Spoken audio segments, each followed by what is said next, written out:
Okay, we will now get started. Good evening or good morning, wherever you happen to be, and welcome. Thank you for joining us as we have today's program.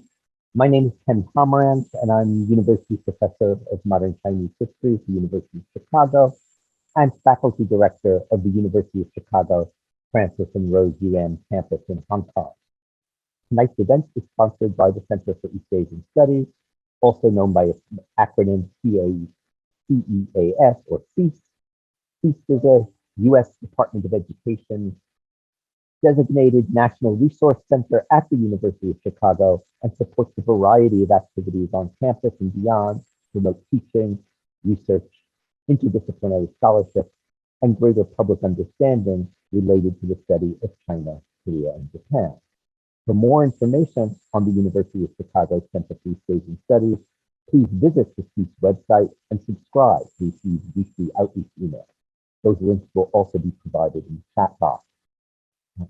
Following the end of the presentation, we will have a Q&A session. If you want to ask a question, please be sure to type in your question into the Q&A box. And from there, we will forward them on to our speakers.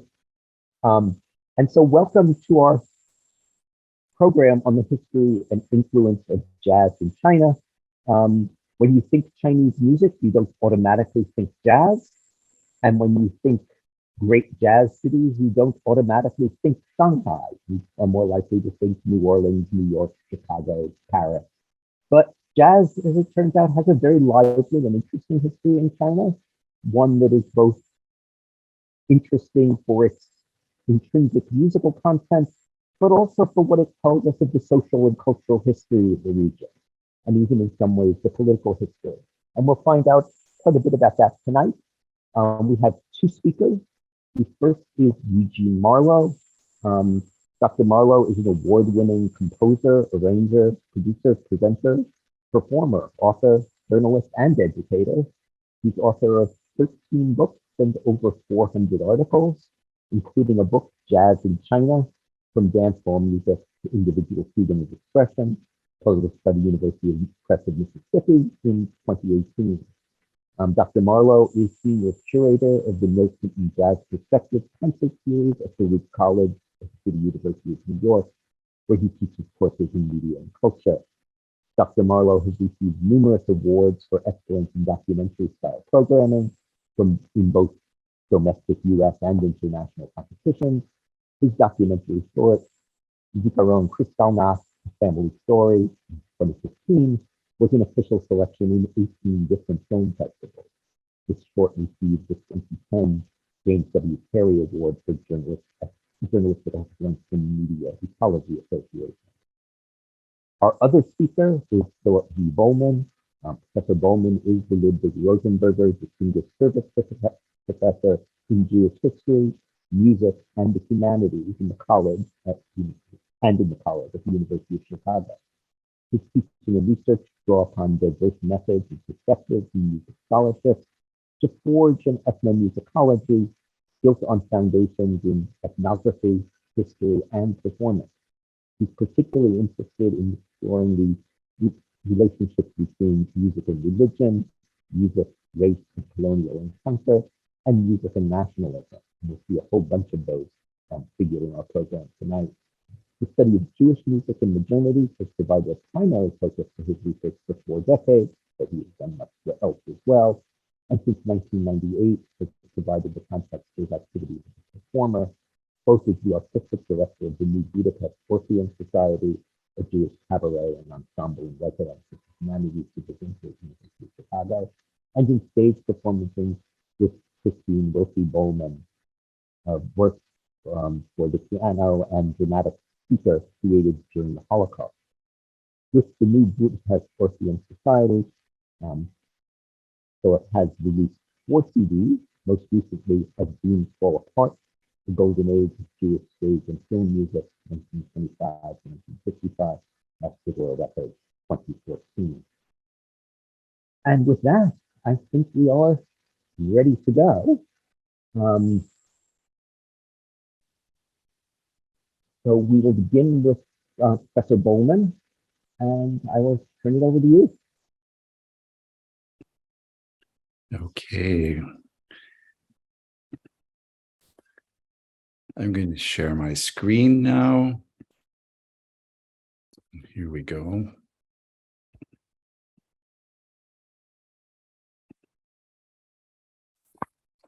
Thanks, Ken. Thanks for those introductory words. It's for me a real pleasure and an honor to join with you and Eugene Marlowe tonight. And I want to thank the Center for East Asian Studies, the university, and the University of Chicago Hong Kong Center for their support of this theme, this very important theme of jazz in China, and to bring it, in a sense, to draw our attention to this incredibly important chapter in the history of China and in the history of music. There are many histories of jazz in Asia and China that one could trace, all of them linking jazz to China and China to jazz in complex global narratives. Professor Marlowe and his film and his earlier book gather many of these stories in quite grand fashion, recognizing especially the remarkable role of the United States in shaping the jazz worlds of the past century plus. For our webinar today, I really tell a single story about jazz and its journey to China, following paths not from North America, but rather across Asia. We might think of what I'm doing tonight as a chapter in the larger history, the larger story about which we'll hear more from Eugene Marlowe. The paths I trace are well known to historians, but rather less so to music historians, and surely also less so to jazz aficionados. They are paths that traverse Asia in the 19th and 20th centuries, and they mirror different types of Jewish diaspora across Asia and into China. Among the travelers along these paths was a remarkable number of jazz musicians, and they shaped the historical topography of Asian diaspora in distinctive ways. At the beginning of my tale, I want to make clear that, though it is somewhat different from the American and African-American history Professor Marlowe traces, our histories converge and intersect, and as such, they distinguish the presence of jazz in China. Above all, I'm interested in that convergence. Please permit me to begin my remarks with a series of questions. How might we write a history of jazz in Asia? Asia, that is, in the most historical, cultural, and geographic sense. Where would we look across Asia to find the origins of jazz, to plot the path of its development in a global jazz age, and finally, to witness its transformation in the global eras of post-colonialism and modern nationalism? Who, we might ask, are the musicians who become the cultural agents whose lives interacted at the crossroads of Asia to provide us with the music to write such a sweeping history of jazz? There are many ways to answer such questions, yet despite their differences, there are some striking common themes that they share.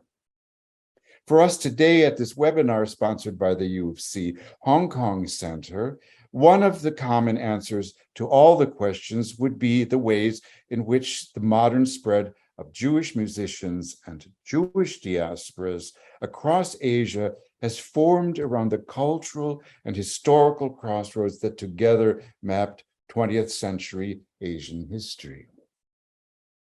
We might, for example, look for jazz in the historical colonial capital of India, Calcutta. Today, of course, we know Calcutta by its name, Kolkata. Along the main street of the British Raj, Park Street, jazz clubs appeared in growing numbers, first in the 1920s and 1930s, and then again in the decades after Indian independence, in 1947. Calcutta's Jewish community was critical to the sound of jazz in the city. And even today, at the beginning of the third decade of the 21st century, Kolkata's Baghdadi Jews are notable for their contributions to Indian jazz. As you may have guessed from my use of the common name for this community, this Jewish community, Baghdadi, this most modern Indian Jewish community came from Iraq, settling in India because of the connections between two centers of British imperialism.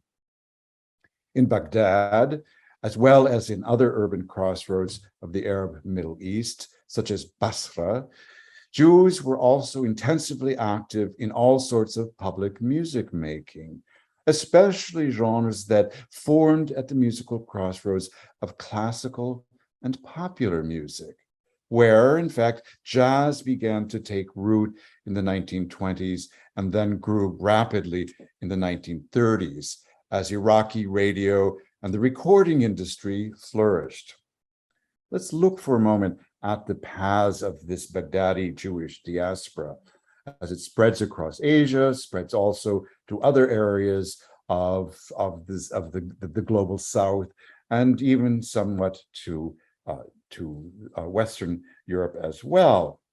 We see various paths stretching from Baghdad across the Indian Ocean, especially following the routes of the Indian Ocean, and in finding homes in those places, those entrepôts, where colonialism had established new points of contact and encounter. We would find a similar core at the urban crossroads along the Silk Road in Tashkent and Baku. That is, if we followed earlier paths. You notice on this map, the old Silk Road, for example. In Baku, as a former republic of the Soviet Union, and today as capital of the independent nation of Azerbaijan, with roots in the Pan-Asian Turkic cultural region that stretches to Xinjiang, Jewish musicians have played a central role in the transformation of classical Central Asian music, the music known as Mugam, that is after the modal system it uses, the transformation to what's now called Mugam jazz. As you see from the map of the Baghdadi Jewish diaspora, Chinese cities appear at its eastern extreme. Once again, we witness the reach of empire, especially in cities such as Hong Kong. Shanghai, with its constant concessions to numerous colonial and trade empires, is an even more extreme case, for Baghdadi Jews established an important presence in the cosmopolitan musical life of the city. We might see here one of the most important of the synagogues in Shanghai. This is the Ohel Rachel synagogue. This is a photo that I took in 2019. This is the exterior of the Ohel Rachel synagogue. And we see here the interior, a large space which is not used regularly for services today, but is used for events of some kinds, especially performances and cultural events of various sorts. There are many other buildings that treat of this important presence of Baghdadi Jews and other Jewish communities as well. And particularly in the music history, the importance of Jewish teachers and performers who were critical to the formation of orchestras, light classical orchestras, and classical orchestras, as well as the founding of the Shanghai Conservatory of Music in the 1920s. These are all part of this important story of jazz. So what about the Jewish diaspora and China's jazz age? Is this a question that might lead us to similar answers? To some extent, it is in search of a similar set of answers, not only about jazz, of course, that we gather for this webinar. China, surely also in the Jazz Age, with its network of colonial port cities, was also defined by musical crossroads, encounters, the sites of entrepôts, as Andrew F. Jones has called them. Jones's observations about the Jazz Age in China, in Shanghai, are instructive for us, and I cite them here. The Chinese in Chinese jazz cannot be relegated to the realm of the merely adjectival and understood as a modifier. For, as Shanghai's nightlife suggests, Chinese popular music in the 1930s was less an achieved form than a musical, technological, linguistic, and racial transaction conducted with the boundaries of the complex colonial hierarchies peculiar to that time and place. End of citation from Andrew Jones. In Yellow Music, published in 2001, Jones turns to North America and African Americans, and he only on occasion integrates Jews into his story. It's the time and place in Shanghai and elsewhere in China that would make possible the musical, technological, linguistic, and racial transaction to which Shanghai's Jews from colonial times to the Jewish ghetto during World War II would contribute.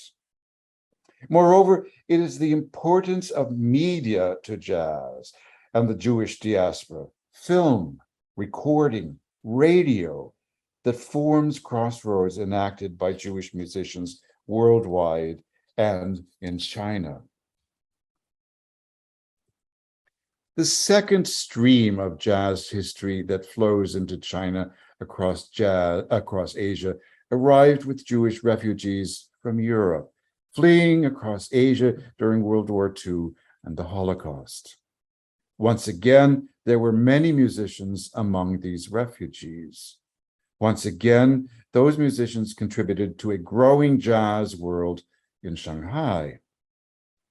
Some of these refugee musicians moved between and among different styles of music in Shanghai, fluent nonetheless in the popular music of Vienna or Prague or Berlin. Take, for example, Wolfgang Fraenkel. He was born in 1897 and died in 1983. He was a modernist composer from the Arnold Schoenberg Circle in Vienna, who would teach at the Shanghai Conservatory of Music. I should say that being in that modernist circle with Arnold Schoenberg does not mean that one's not connected to jazz. Schoenberg is well known for his cabaret compositions when, in the early part of the 20th century, he took several years of a sort of sabbatical and played as a cabaret musician in Berlin. Fraenkel also engaged in the light, classical, and entertainment music scene of the refugee Jewish community, and he wrote about that scene in the popular press of Shanghai's Jewish community. Therefore, we have record of it. We may not have musical recordings that survive in abundance, but the accounts and images of jazz and popular entertainment do survive. Here, for example, you will see a picture of a gathering at an outdoor cafe, place where jazz is performed, a terrace of Mascot Road Garden in Shanghai, where jazz was regularly performed, where musicians from the refugee community gathered with earlier musicians, all performing a distinctive form of jazz in Shanghai during World War II. Critical for what I want to do today was to move away from the sort of West versus China cultural musical exchange to one in which we witness more complex paths of history. An Asian jazz history forms equally as Jewish diasporas encompass an Asia in which multiple music histories intersect. At that crossroads of modern history, jazz in China is very audible indeed. Thank you very much. So thank you very much, And in just a moment, we'll be playing a short excerpt from the documentary Jazz in China. I wanted to emphasize that it is about a 14, 15-minute excerpt. It's by no means the whole documentary. So if you like it, there's a lot more out there. Dr. Marlowe, is there anything you want to say before the screening, or do you want to hold your remarks till after? No, let's do the screening first, and then I'll make some comments, and then open it up to Q&A. Okay, great. Thank you. Okay.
Jazz starts out in New Orleans. It was a vernacular movement. So it was kind of the music of the streets. It was African-American music, so it had its roots in Africa, in the Caribbean, in the Delta of Mississippi, in the pleasure quarters of New Orleans. It was first, say, young foreigners, meaning Europeans and Americans who got into the dances of the Jazz age and started doing them in Shanghai. It had a tremendous appeal, especially to younger people, because of the liveliness of the music and the dancing and the nature of the partnered dancing that went along with it. Nighttime in dear old Shanghai.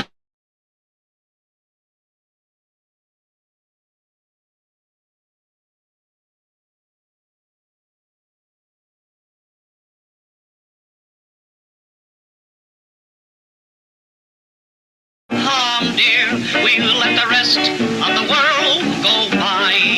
Shine brightly, we'll make love when it's nighttime in old Shanghai. Shanghai in 1937, full-scale warfare against China. The world was still unready to deal properly with such wanton aggression. The long series of brutal attacks upon an unprepared neighbor continued.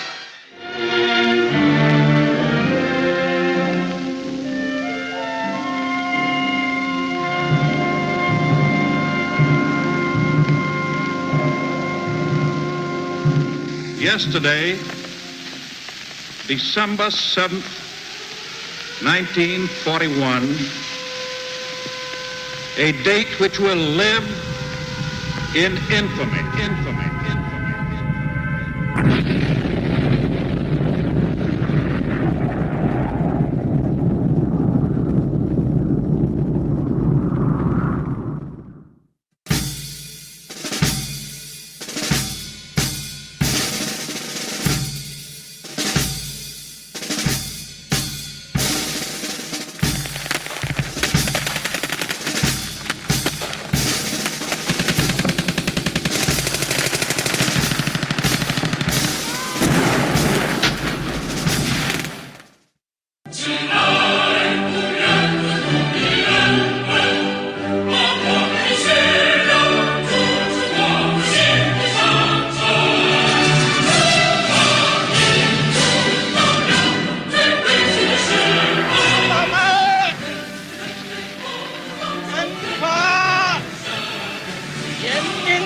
复国，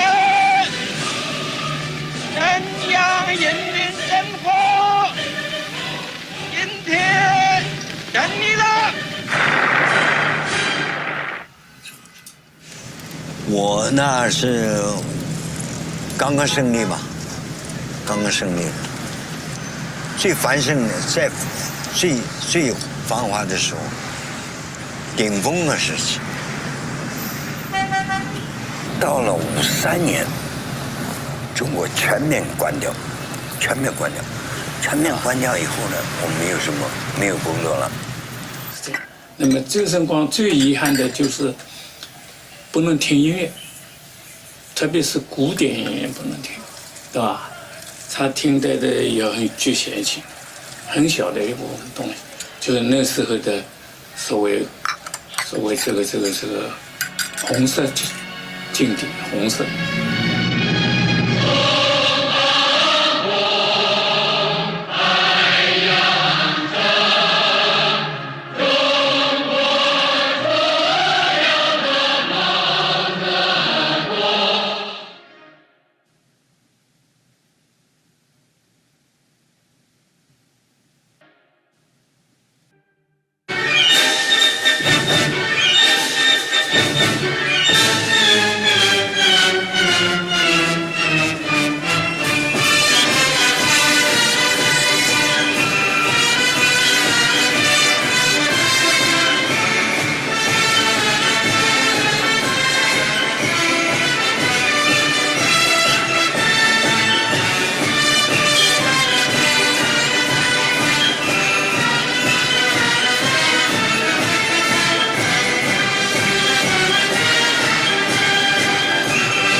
Tonight, rounding out the week is Liu Sola, a woman who wears many hats.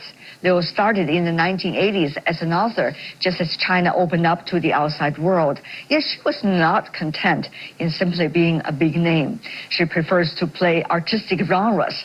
And she writes, she composes, she challenges her realities and self-comfort all the time. So my tourist guide in Chicago, he's Afro-American.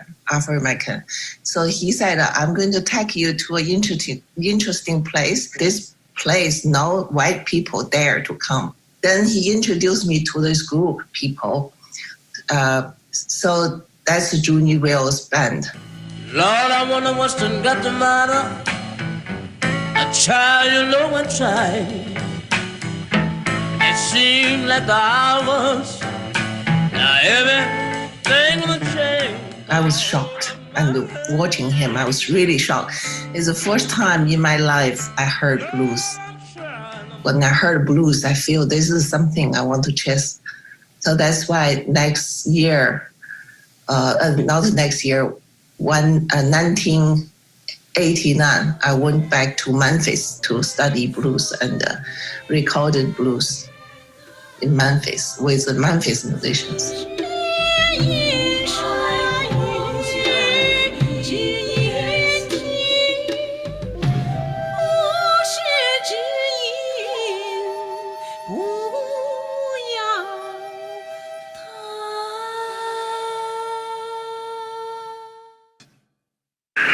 Strike, over.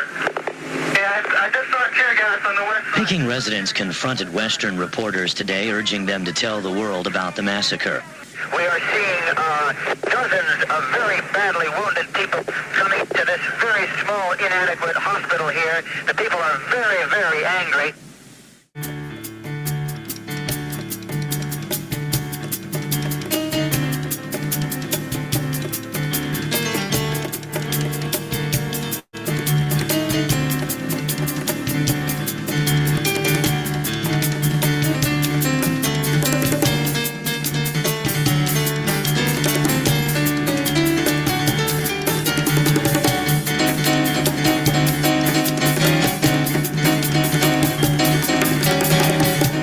My first the tape I listened to musician is Oscar Peterson.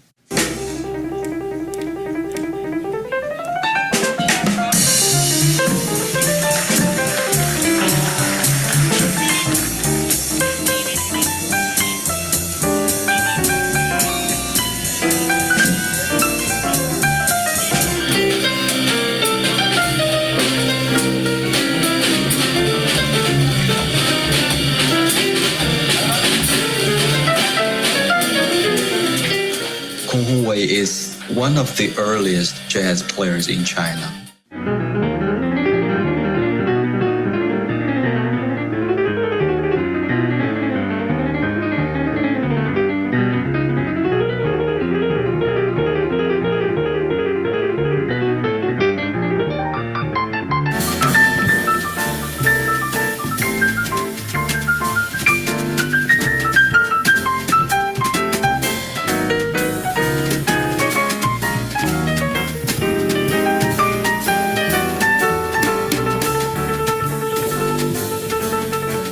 Well, the main thing has to do with my father, who is not a musician, but a great fan of music and especially jazz. He's sort of a guide for me, and it was actually him who introduced my first jazz piano teacher to me. And my first listening experience with jazz is through the tracks he played in the car, when he drove me on the road to the school.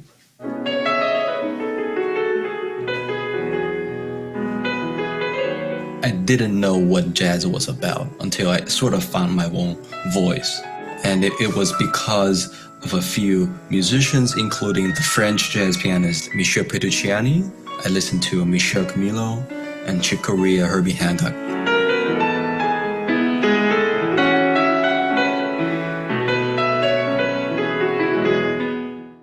给我一个吻，可以不可以？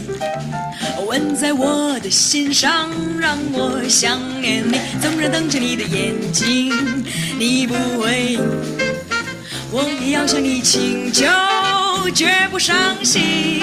When I start to know jazz, I feel like jazz is much more give more freedom to the musician, and it's like you can improvise, you can be yourself.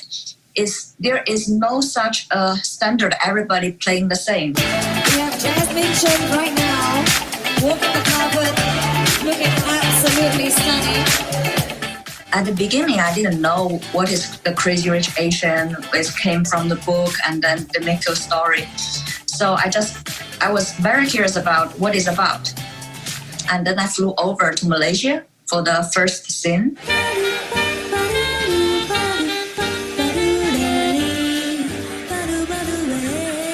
And then on set, I first time met John Chu. And he said, yeah, I'm a huge fan. I followed you on YouTube. I watch all your videos. I really like your music. I was like, oh, that's why. So I think because of the internet nowadays, so my music gets really, far away from China. All the children's, what do they like? KFC, pizza, hot dog, right? They're all the simple things. But after, when you become to 30 or 35, you want something really tasty. So this is jazz.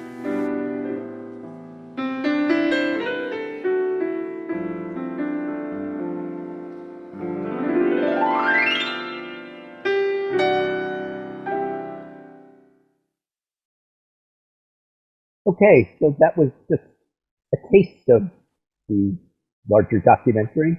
I will turn the microphone over to Eugene Marlowe now for some comments, and then we'll move to discussion. Thank you very much. First, I want to thank all of the folks at the University of Chicago, Hong Kong, for organizing this distinguished panel. I really feel honored to be here and to be speaking long distance to people all around the world. It's really amazing. There are a few takeaways that I'd like you all to come away with from watching this brief segment of what is a 60-minute documentary. The first is the very obvious theme of the presence of a democratic form of music like jazz existing in China for over 100 years, at a country like China, which has a long history of adherence to a central authority. But I have done a little bit more research into the subject and have discovered that China is not the only example. For example, should be a book coming out shortly about jazz in Hanoi, Vietnam. There's also jazz in Saudi Arabia. There's a festival there, Turkey, even Syria. So jazz, the idea of jazz as a democratic form of music because of improvisation is really a cultural value that has circled the globe. So that's number one. Number two, as Professor Bollman has referenced in his presentation, apart from Jews, also there's a very strong influence of African American jazz musicians who have influenced not only jazz in China, but in India, the Philippines, etc. And the last thing I'd like everybody to take away with is the influence of information, communications, and transportation technologies. Again, Professor Bollman referenced that in passing in several instances.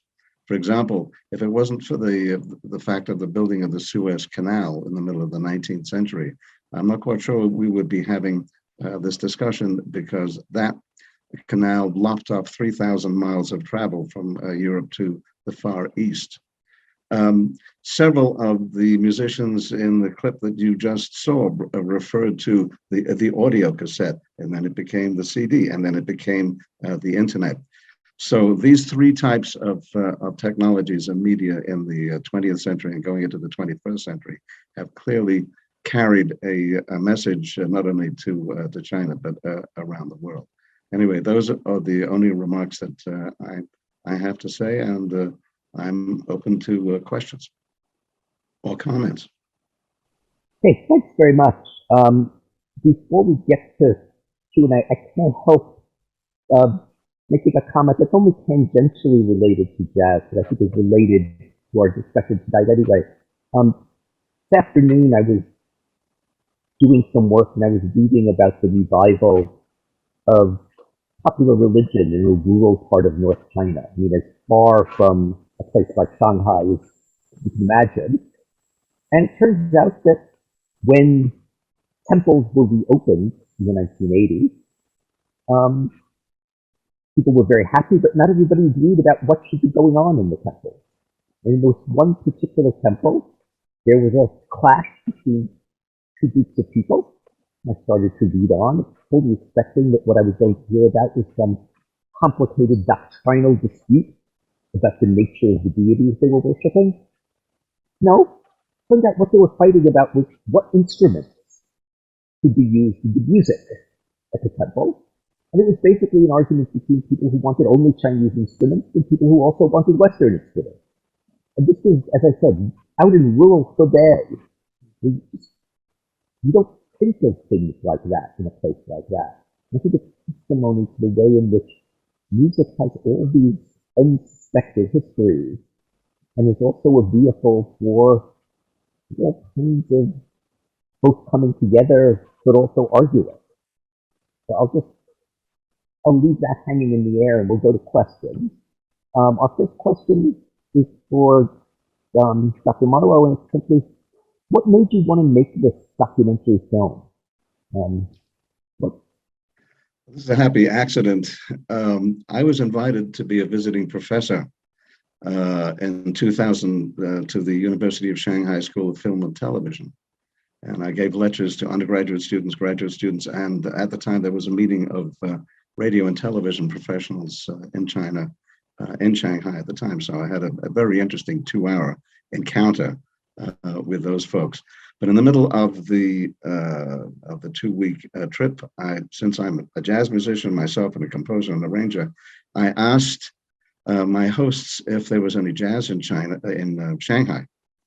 And they said, of course. And they took me a couple of days later to the Peace Hotel in downtown Shanghai, which, as I'm sure Professor Bowman knows, was built by an Iraqi Jew.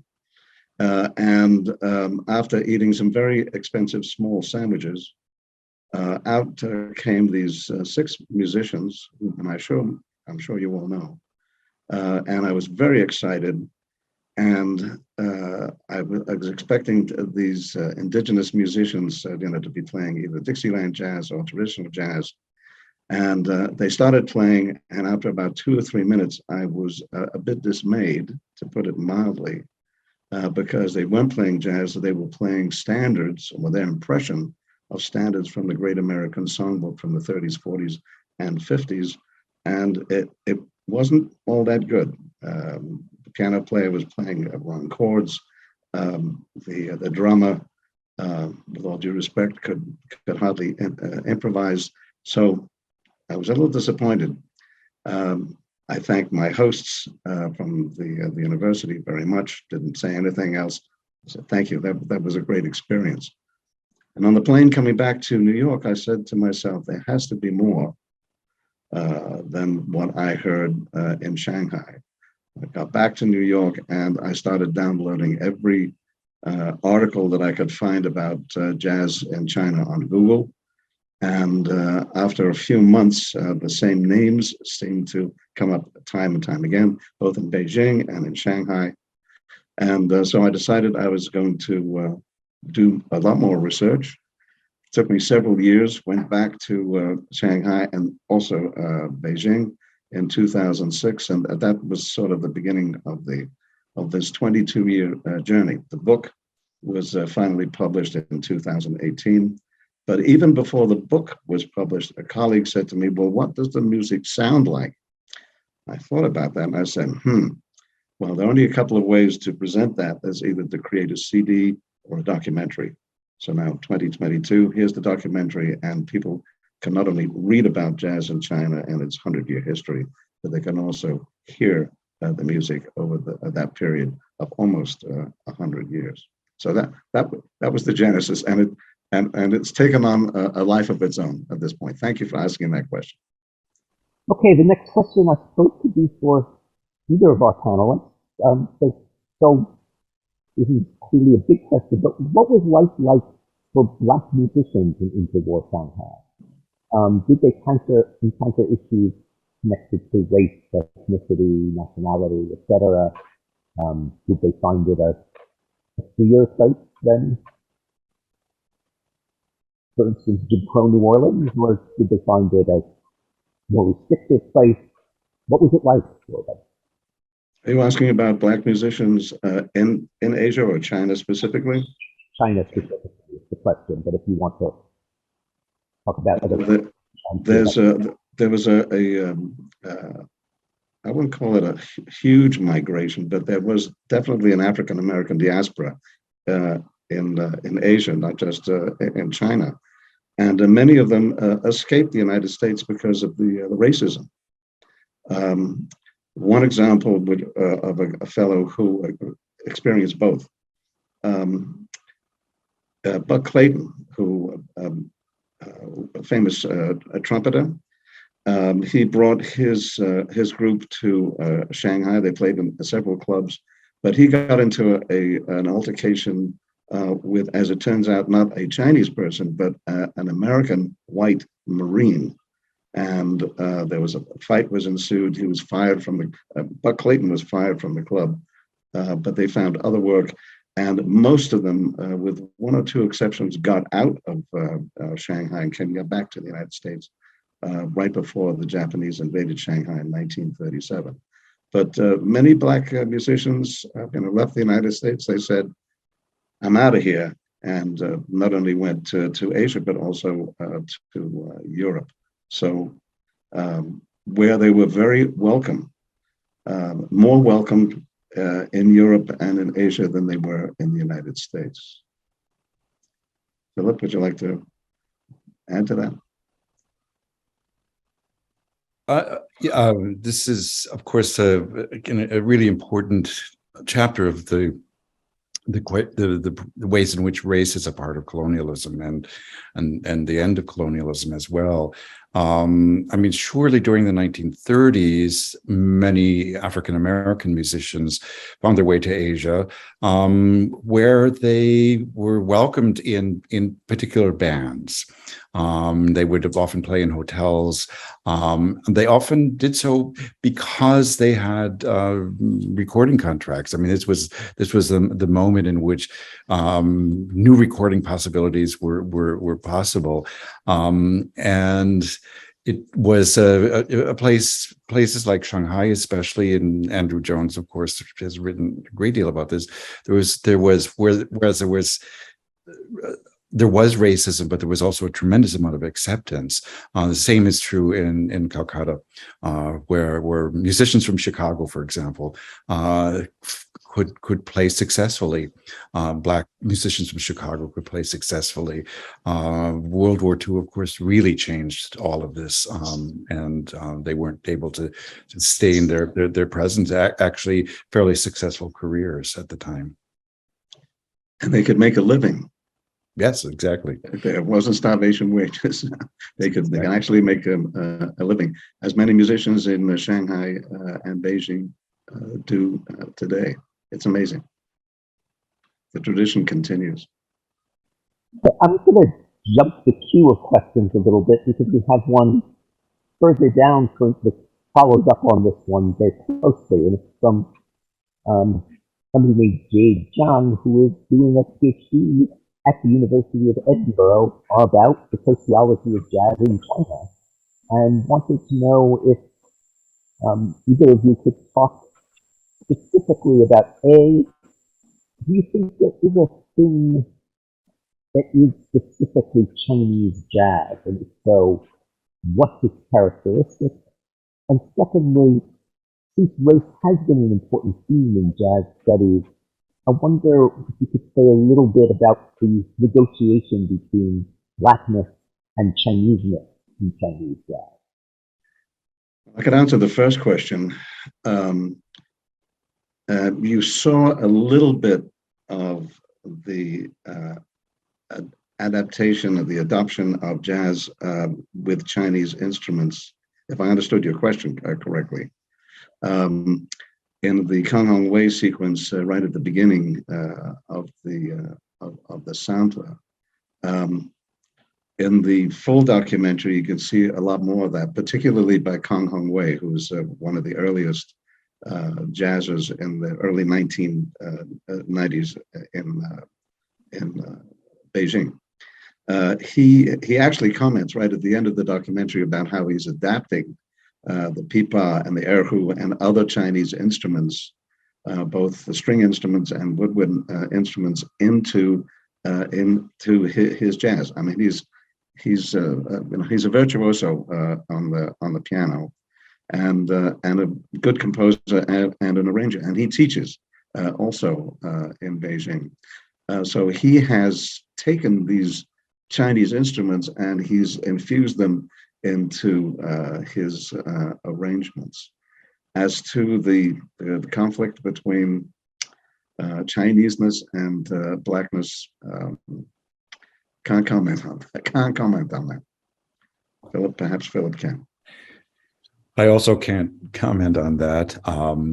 I know that some of that there are many younger musicians who are also borrowing from jazz, using it in all forms of popular music, and they do so with great respect for Black history, for the recognition of the importance of African American musicians in global styles of music as well. As far as the first question goes, I will say that I myself prefer to think of styles not in nationalist terms, not in terms that there's Chinese jazz and that there's Indian jazz and there's Zimbabwean jazz, but rather that these are somehow some new languages that are transformed, but rather that they're new directions and perhaps new kinds of dialects that are introduced into them. And this is actually the power of jazz to afford possibilities of in some cases fusion. That's very much the case in South Asian jazz, and also to some extent this process of borrowing and adapting that we find in China as well. Yeah, I couldn't have said it better myself. If I could add a sort of PS to that. If you were to listen to some of the tracks of other Chinese musicians, I'm thinking of a piano player who studied at the University of Eastman in upstate New York, Xia Jia. If you would listen to his tracks and listen to Bill Evans or any other jazz musician, if this was behind a curtain, you have these two tracks, one after the other, you would say, oh, that's jazz, but you really couldn't say, well, one is American jazz and one is Chinese jazz. But I agree with Philip that I think what is happening globally and has happened and continues to happen, that local or regional cultures are infusing their language, both spoken and musical, into the jazz. I'm thinking of a group. It's run by a harmonica player whom I heard in London about 7 or 8 years ago. He's from South Africa.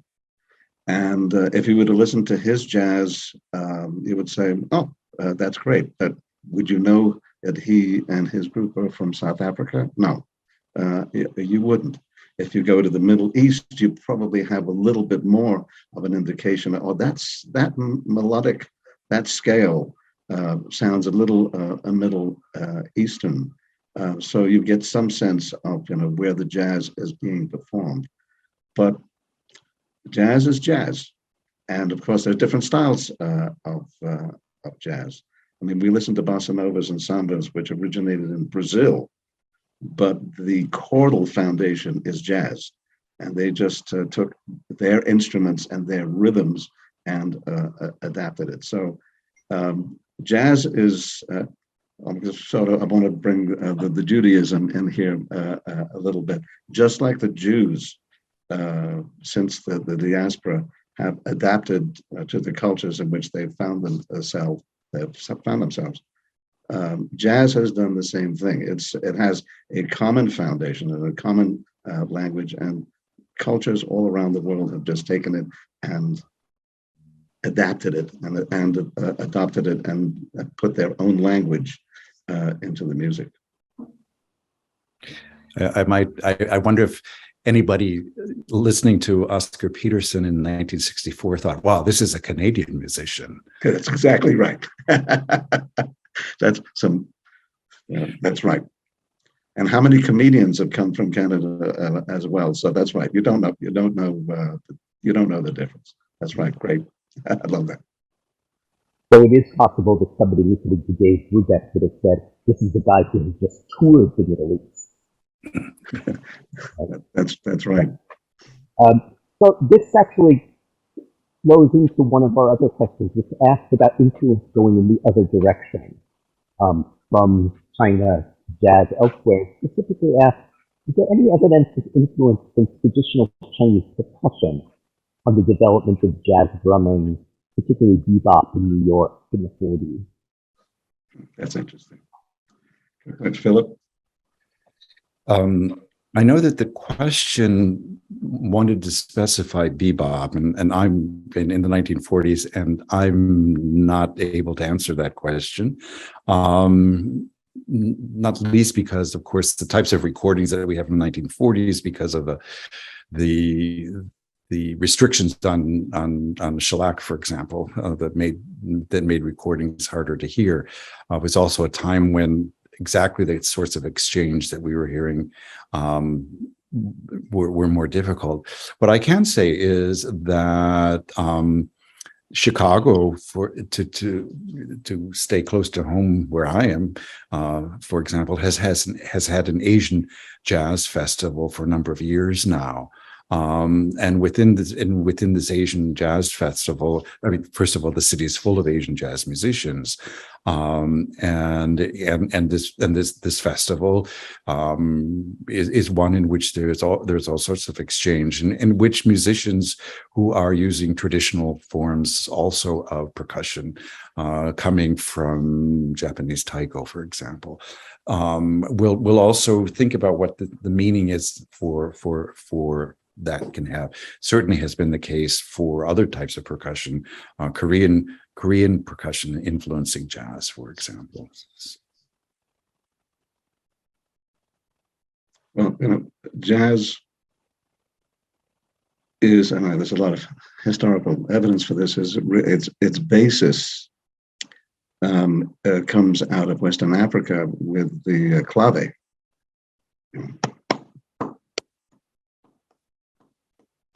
Reverse, so 3-2 clave and 2-3 clave, and that's really the basis for a lot of jazz and frankly rock as well. But I think what is probably happening with the growth of the internet globally is that now people all around the world are listening to this kind of music, and particularly from Asia, and infusing their cultural influences and their rhythms into jazz.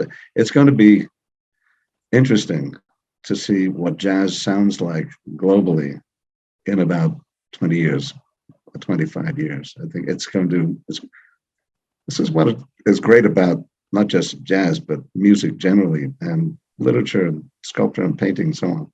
Is that now that our cultures are global, particularly because of the internet. I mean, look what we're doing here tonight. I'm sitting in the middle of the Rocky Mountains, and you all in different parts of the world, having this conversation.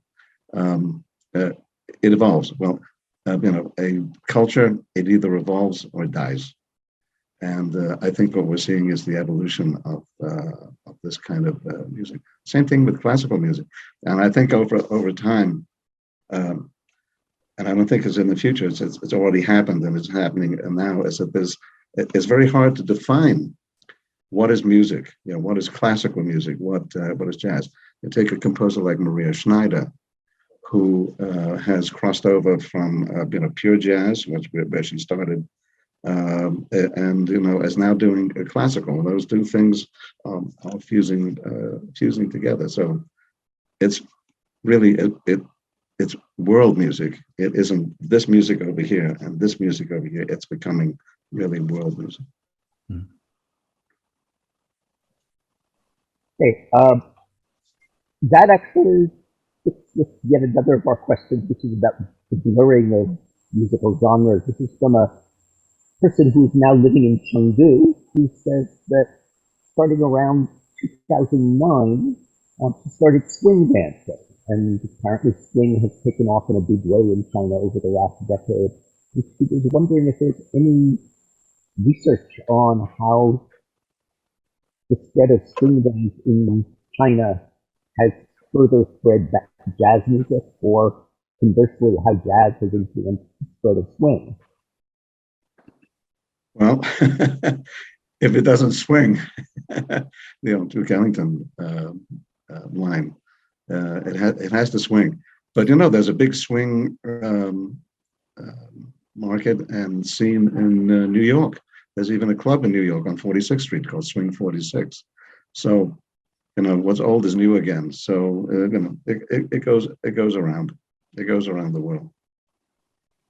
I mean, one of the things about jazz is its ability to look back at its own past. The musicians to look back at its own past, and to rethink and reimagine the possibilities of things like swing. I mean, swing has been I won't use the term revival because it suggested it was dead. It wasn't dead. I mean, it continues, but it's constantly finding new forms and finding itself located in new places. And this is very much the case with popular musics in China. This ability to look to the past, to draw upon diverse styles, diverse dialects and languages, and create the new from the past. And that swing can contribute to that is not the least bit surprising. With anything is game at this point. There's nothing is excluded. We also have a question from someone who notes that one of the big stories in the United States and probably the West more generally in recent decades has been increasing development of academic programs in jazz. And this person was wondering if there's been a parallel trend in China, and to what extent the jazz musicians that we see in your documentary are academically trained, and if so, in what? I'm not quite sure I've heard the question correctly, but in terms of classical training, one of the, I think, differences between the beginning of jazz and the 1950s, 60s, and so on, and now, is that the better musicians are classically trained. Abu, who appears towards the end of that sampler, one of the surprises at the conclusion of the documentary is that, well, now it's August, so he's probably finished. He probably has just finished his bachelor's degree in classical music at Juilliard. That's how good he is. Now, I met Abu when he was 15. I did an interview with him face-to-face at Baruch College, where I teach in New York. Very, very professional young kid. Very impressive. And I'm kind of not surprised that there's this sort of a more of an academic approach, because at this point, there's 100 years of history of jazz. And and you can't talk about jazz, frankly, without talking about culture generally and without talking about racism. The two go hand in hand to a certain degree. So jazz is a reflection of culture and vice versa. So I wouldn't be at all surprised if there was more. Well, in the United States, I can tell you for a fact that there are more academic programs at not only high school, but at the undergraduate and graduate level in jazz. It's the same story in China. When I went there in 2000 and 2006, there were a few places where you could study jazz, and now it's all over the country and growing. So the classical, the days of sort of learning it on your own, those are gone. There are a few exceptions to that, but you have to really, you got to have chops. I know, because I practice every few days doing hand exercises just to keep my chops up in order to play publicly. If you don't, you're not going to be able to hack it. So there's going to be more classical training, and it's all based on classical training, frankly. I could only answer insofar as my experiences a few years ago in 2019 when I gave some lectures at the Shanghai Conservatory, where one can and many do study jazz. It's a somewhat different type of program from, say, the programs we have, which may range from the sort of ensemble programs such as the University of Chicago Extet or the North Texas University Big Band, which are represented in a certain type of extremes.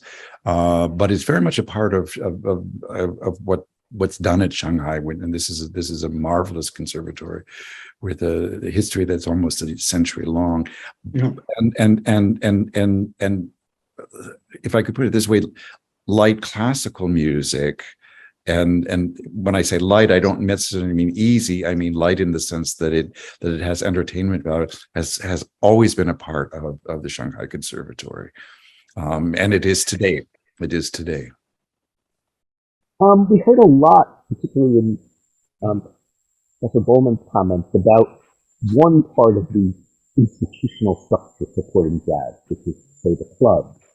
And we've got a question about a different side of it, which is record labels. Were there particular record labels that were important either in bringing jazz to China or in disseminating jazz from China? I'm smiling because I've got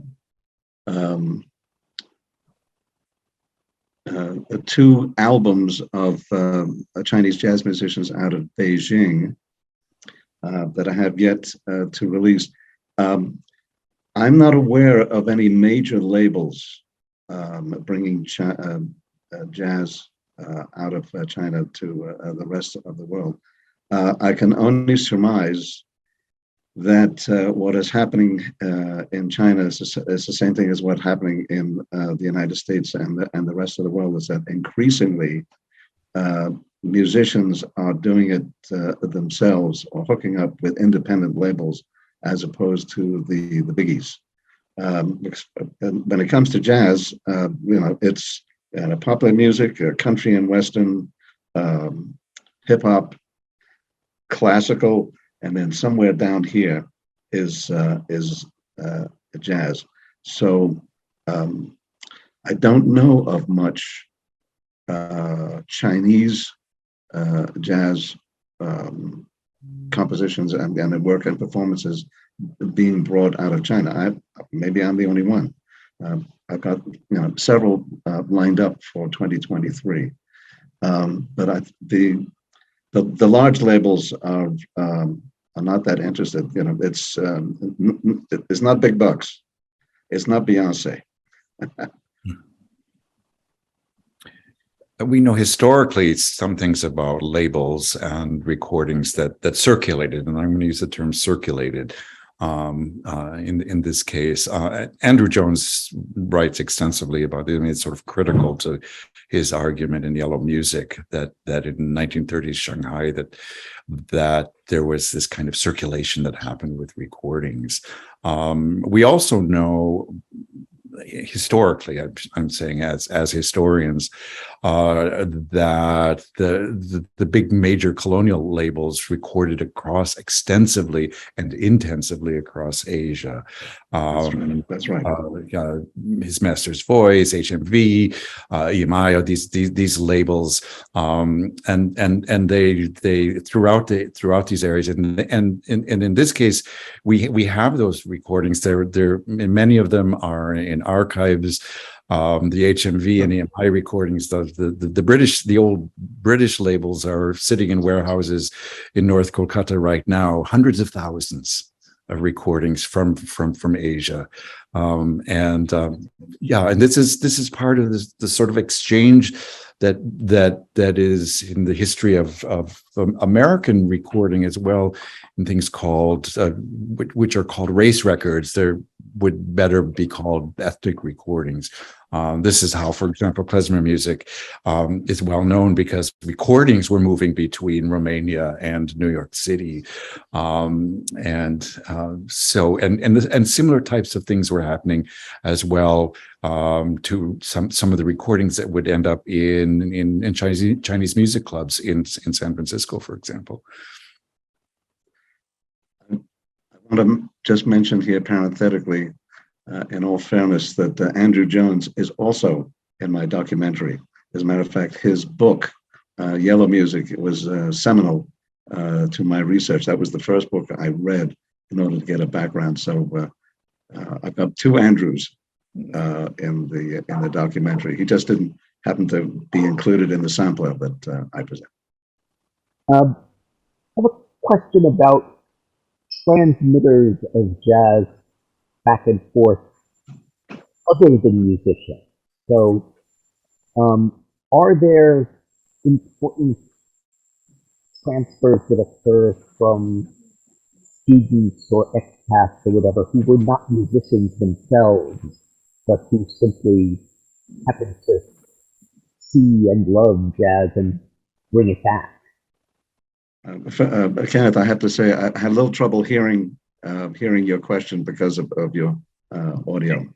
Okay, so the question is about the extent to which people other than musicians played a role in transmitting jazz between China and the West, either students or expats or other people who were not musicians themselves, but who just happened to hear it and like it and then played a role in transmitting it. Well, this wasn't in a sampler, but there was an entrepreneur from Shanghai who opened up a club in Shanghai, and he was looking for an American jazz musician, and he found Whitey Smith. I mean, there was a clip of him as the only extant clip of Whitey Smith performing in Shanghai. I think that clip is from 1928 or 1929. And Whitey Smith came to Shanghai because of this entrepreneur in 1922. And he was probably one of the first European musicians to go to China, particularly Shanghai, to perform. In terms of my book, there's I'm trying to remember his name. He's a fellow. He was in Beijing. He couldn't play, wasn't a musician, wasn't a composer, but he loved the jazz, and it's because of him he was able to identify virtually all of the jazz musicians in Beijing.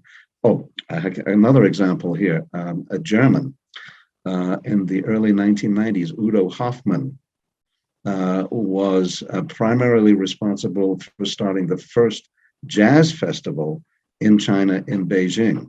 It lasted through 2000, and because of 9/11 in New York, unfortunately, that jazz festival was shut down. But other people have come into the picture to pick up the pieces where Udo Hoffmann left off, both in Beijing and in Shanghai. The last fellow, Ren Yu King, that you saw in the sampler, he's a terrific bass player, but he's more entrepreneur than he is musician. He started several clubs, not only in Shanghai, but in Guangzhou, I think. And he started the first Shanghai Jazz Festival, which is the largest jazz festival in Asia. So those are just a few examples of both musicians and non-musicians. Udo Hoffmann, I think, was a diplomat. He was a businessman, but he knew all sorts of entrepreneurs and other business people in Beijing, and loved jazz. That's how it happened. But I don't know. Well, the Montreux Jazz Festival, which is clearly European, last year had a festival in China. The Montreux Jazz Festival in China. So there's another example of essentially entrepreneurs bringing jazz, European jazz, to China, and having Chinese jazz musicians also performing. But a lot of these musicians, like Lawrence Koo, a guitarist, jazz guitarist, excellent. He's performed outside of China. He actually is born in America, Chinese American parents, trained in America, went to Shanghai. Then all Kang Hong Wei, all of them, Coco, who a very interesting singer, they're all performing outside of China. So again, it's become global because of the transportation and communications technologies is making it possible. I hope that answers in part your question. I might say that my wife, Christine Wilkie Bowman, who retired from teaching piano in the college at the University of Chicago, would provide a wonderfully local response to that question, because for many years she taught non-majors, many of them from China and East Asia, and a number of them were absolutely dedicated to developing jazz and learning jazz. They with coming with no background whatsoever, returning to China after doing an econ major or something, and continuing to engage in developing this exchange of ideas. It's a local sort of thing. I mean, it's a part of what happens to build new audiences, and this is a really critical question in the 21st century, building new audiences and just that very local answer that Christine Wilkie Bowman might have given, were she sitting here, is I think also a type of answer to this question, this really important question, also about the future of jazz in China. We are running out of time, but there's one more question that I think is really important. We hear an answer to, which is, where can somebody see the full documentary? That's a very good question. It's not available publicly in terms of purchase, but I'm in the process of identifying a distributor for the documentary. But I can tell you that the documentary has been accepted in 11 domestic and international film festivals. And if I may brag here a little bit, the documentary received an award of excellence from the Depth of Field Film Festival, and it's the winner, and this is probably the more important recognition, it's a winner of the 2022 American Insight Free Speech Film Festival.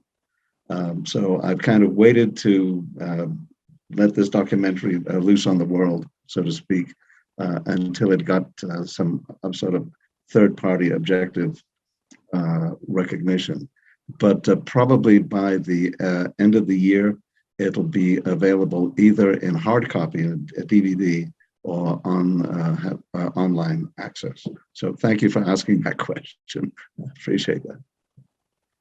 Well, that's wonderful news. Congratulations. I think we have come to the end of our time. I want to thank our speakers for participating in tonight's panel, and thank our audience for joining us this evening or this morning, depending on where you are. We hope you enjoyed tonight's program. Please note that the program was recorded, and it will be posted on the Center for East Asian Studies YouTube channel once it's published for public viewing. If you're interested in receiving information on upcoming events and to learn about the resources that the University of Chicago Center for East Asian Studies offers, please be sure to subscribe to the Center's listserv. The link to this, as well as the link to the CEAS YouTube channel, will be made available in the chat box, where you may also view past lectures, programs hosted by the Center, and so on. So thank you again to everybody, and have a wonderful rest of your morning, evening, or I guess if you're in Europe, afternoon. Thank you very much, especially to our panelists.